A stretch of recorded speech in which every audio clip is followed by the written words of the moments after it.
Footprints. Footprints. The footprints of one dead. How ghastly they look as they fall before me. Up and down the long hall they go, and I follow them, pit pat. They fall, those unearthly steps, and beneath them starts up that awful impress. I can see it grow upon the marble, a damp and dreadful thing. Tread them down, tread them out, follow after them with muddy shoes and cover them up. In vain. See how they rise through the mire. Who can tread out the footprints of the dead? And so on, up and down the dim vista of the past, following the sounds of the dead feet that wander so restlessly, stamping upon the impress that will not be stamped out. Rave on, wild wind, eternal voice of human misery. Fall, dead footsteps, eternal echo of human memory. Stamp, miry feet, stamp into forgetfulness that which will not be forgotten. And so on to the end. Pretty ideas for a man about to be married, especially when they float into his brain at night like ominous clouds into a summer sky, and he is going to be married tomorrow. There is no mistake about it. The wedding, I mean. To be plain and matter of fact, why, there stand the presents, or some of them, and very handsome presents they are, ranged in solemn rows upon the long table. It is a remarkable thing to observe when one is about to make a really satisfactory marriage, how scores of unsuspected or forgotten friends crop up and send little tokens of their esteem.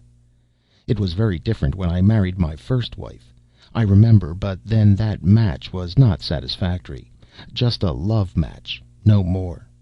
There they stand in solemn rows, as I have said, and inspire me with beautiful thoughts about the innate kindness of human nature, especially the human nature of our distant cousins.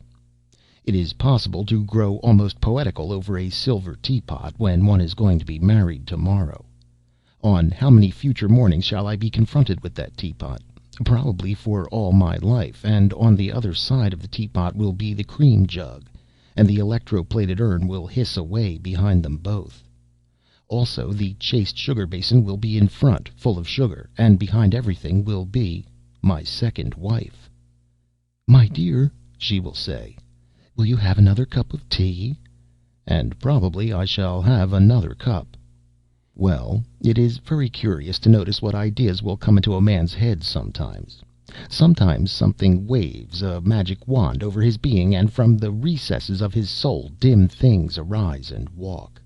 At unexpected moments they come, and he grows aware of the issues of his mysterious life, and his heart shakes and shivers like a lightning-shattered tree. In that drear light all earthly things seem far, and all unseen things draw near and take shape and awe him. And he knows not what is true and what is false, neither can he trace the edge that marks off the spirit from the life. Then it is that the footsteps echo, and the ghostly footprints will not be stamped out. Pretty thoughts again, and how persistently they come. It is 1 o'clock, and I will go to bed. The rain is falling in sheets outside. I can hear it lashing against the window panes, and the wind wails through the tall, wet elms at the end of the garden. I could tell the voice of those elms anywhere. I know it as well as the voice of a friend. What a night it is! We sometimes get them in this part of England in October. It was just such a night when my first wife died, and that is 3 years ago. I remember how she sat up in her bed. "Ah, those horrible elms," she said. "I wish you would have them cut down, Frank. They cry like a woman." And I said I would, and just after that she died, poor dear. And so the old elms stand, and I like their music. It is a strange thing. I was half broken-hearted, for I loved her dearly, and she loved me with all her life and strength, and now I am going to be married again. "Frank, Frank, don't forget me." Those were my wife's last words, and indeed, though I am going to be married again tomorrow, I have not forgotten her. Nor shall I forget how Annie Guthrie, whom I am going to marry now, came to see her the day before she died. I know that Annie always liked me more or less, and I think that my dear wife guessed it. After she had kissed Annie and bid her a last good-bye, and the door had closed, she spoke quite suddenly. "There goes your future wife, Frank," she said. "You should have married her at first instead of me. She's very handsome and very good, and she has 2,000 a year. She would never have died of a nervous illness." And she laughed a little, and then added, "Oh, Frank dear, I wonder if you will be thinking of me before you marry Annie Guthrie. Wherever I am, I shall be thinking of you." And now that time which she foresaw has come, and heaven knows that I have thought of her, poor dear. Ah, those footsteps of one dead that will echo through our lives, those woman's footprints on the marble flooring which will not be stamped out. Most of us have heard and seen them at some time or another, and I hear and see them very plainly tonight. Poor dead wife! I wonder if there are any doors in the land where you have gone through which you can creep out to look at me tonight. I hope that there are none.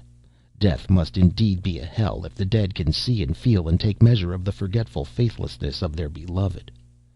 Well, I will go to bed and try to get a little rest. I am not so young or so strong as I was, and this wedding wears me out. I wish that the whole thing were done, or had never been begun. What was that? It was not the wind, for it never makes that sound here, and it was not the rain, since the rain has ceased its surging for a moment. Nor was it the howling of a dog, for I keep none. It was more like the crying of a woman's voice. But what woman can be abroad on such a night, or such an hour? 1:30 in the morning. There it is again! A dreadful sound. It makes the blood turn chill, and yet has something familiar about it.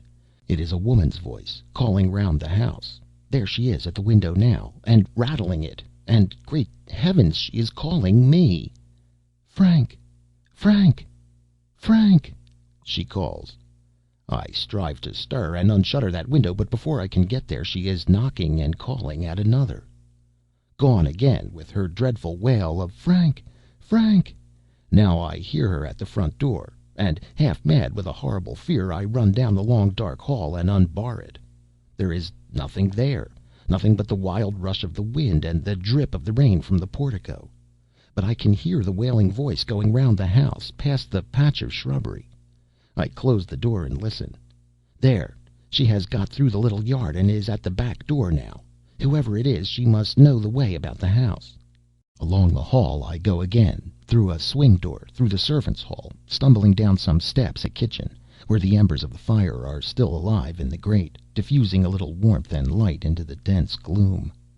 Whoever it is at the door knocking now with her clenched hand against the hard wood, and it is wonderful, though she knocks so low, how the sound echoes through the empty kitchens. There I stood and hesitated, trembling in every limb. I dared not open the door. No words of mine can convey the sense of utter desolation that overpowered me. I felt as though I were the only living man in the whole world. "Frank! Frank!" cries the voice with the dreadful familiar ring in it. "Open the door. I am so cold. I have so little time." My heart stood still, and yet my hands were constrained to obey. Slowly, slowly, I lifted the latch and unbarred the door, and as I did so a great rush of air snatched it from my hands and swept it wide. The black clouds had broken a little overhead, and there was a patch of blue, rain-washed sky, with just a star or two glimmering in it fitfully. For a moment I could only see this bit of sky, but by degrees I made out the accustomed outline of the great trees swinging furiously against it, and the rigid line of the coping of the garden wall beneath them. Then a whirling leaf hit me smartly on the face, and instinctively I dropped my eyes onto something that as yet I could not distinguish. Something small and black and wet. "What are you?" I gasped. Somehow I seemed to feel that it was not a person. I could not say, "Who are you?" "Don't you know me?" wailed the voice, with the far-off familiar ring about it. "And I mayn't come in and show myself. I haven't the time. You were so long opening the door, Frank, and I am so cold. Oh, so bitterly cold. Look, there, the moon is coming out, and you will be able to see me. I suppose that you long to see me, as I have longed to see you." As the figure spoke, or rather wailed, a moonbeam struggled through the watery air and fell on it. It was short and shrunken, the figure of a tiny woman. Also it was dressed in black, and wore a black covering over the whole head, shrouding it, after the fashion of a bridal veil. From every part of this veil and dress the water fell in heavy drops. The figure bore a small basket on her left arm, and her hand, such a poor thin little hand, gleamed white in the moonlight. I noticed that on the third finger was a red line, showing that a wedding ring had once been there. The other hand was stretched towards me as though in entreaty. All this I saw in an instant, as it were, and as I saw it horror seemed to grip me by the throat as though it were a living thing, for as the voice had been familiar, so was the form familiar, though the churchyard had received it long years ago. I could not speak. I could not even move. "Oh, don't you know me yet?" wailed the voice. "And I have come from so far to see you, and I cannot stop. Look, look!" And she began to pluck feverishly with her poor thin hand at the black veil that enshrouded her. At last it came off, and as in a dream I saw what in a dim, frozen way I had expected to see: the white face and pale yellow hair of my dead wife. Unable to speak or to stir, I gazed and gazed. There was no mistake about it. It was she, aye, even as I had last seen her, white with the whiteness of death, with purple circles round her eyes, and the grave cloth yet beneath her chin. Only her eyes were wide open and fixed upon my face, and a lock of the soft yellow hair had broken loose, and the wind tossed it. "You know me now, Frank? Don't you, Frank? It has been so hard to come to see you, and so cold. But you are going to be married tomorrow, Frank, and I promised, oh, a long time ago, to think of you when you were going to be married, wherever I was. And I have kept my promise, and I have come from where I am and brought a present with me. It was bitter to die so young. I was so young to die and leave you, but I had to go. Take it, be quick. I cannot stay any longer. I could not give you my life, Frank, so I have brought you my death. Take it." The figure thrust the basket into my hand, and as it did so the rain came up again and began to obscure the moonlight. "I must go, I must go," went on the dreadful familiar voice in a cry of despair. "Oh, why were you so long opening the door? I wanted to talk to you before you married Annie, and now I shall never see you again. Never, never, never. I have lost you forever, ever, ever." As the last wailing notes died away, the wind came down with a rush and a whirl and the sweep as of 1,000 wings, and threw me back into the house, bringing the door to with a crash after me. I staggered into the kitchen, the basket in my hand, and set it on the table. Just then some embers of the fire fell in, and a faint little flame rose and glimmered on the bright dishes on the dresser, even revealing a tin candlestick with a box of matches by it. I was well nigh mad with the darkness and fear, and seizing the matches I struck one and held it to the candle. Presently it caught, and I glanced round the room. It was just as usual, just as the servants had left it, and above the mantelpiece the 8-day clock ticked away solemnly. While I looked at it, it struck 2, and in a dim fashion I was thankful for its friendly sound. Then I looked at the basket. It was a very fine white plated work, with black bands running up it, and a checkered black and white handle. I knew it well. I have never seen another like it. I bought it years ago at Madeira, and gave it to my poor wife. Ultimately it was washed overboard in a gale in the Irish Channel. I remember that it was full of newspapers and library books, and I had to pay for them. Many and many is the time that I have seen that identical basket standing there on that very kitchen table, for my dear wife always used to put flowers in it, and the shortest cut from that part of the garden where her roses grew was through the kitchen. She used to gather the flowers, and then come in and place her basket on the table, just where it stood now, and order the dinner. All this passed through my mind in a few seconds, as I stood there with the candle in my hand, feeling indeed half dead, and yet with my mind painfully alive. I began to wonder if I had gone asleep and was the victim of a nightmare. No such thing. I wish it had only been a nightmare. A mouse ran out along the dresser and jumped onto the floor, making quite a crash in the silence.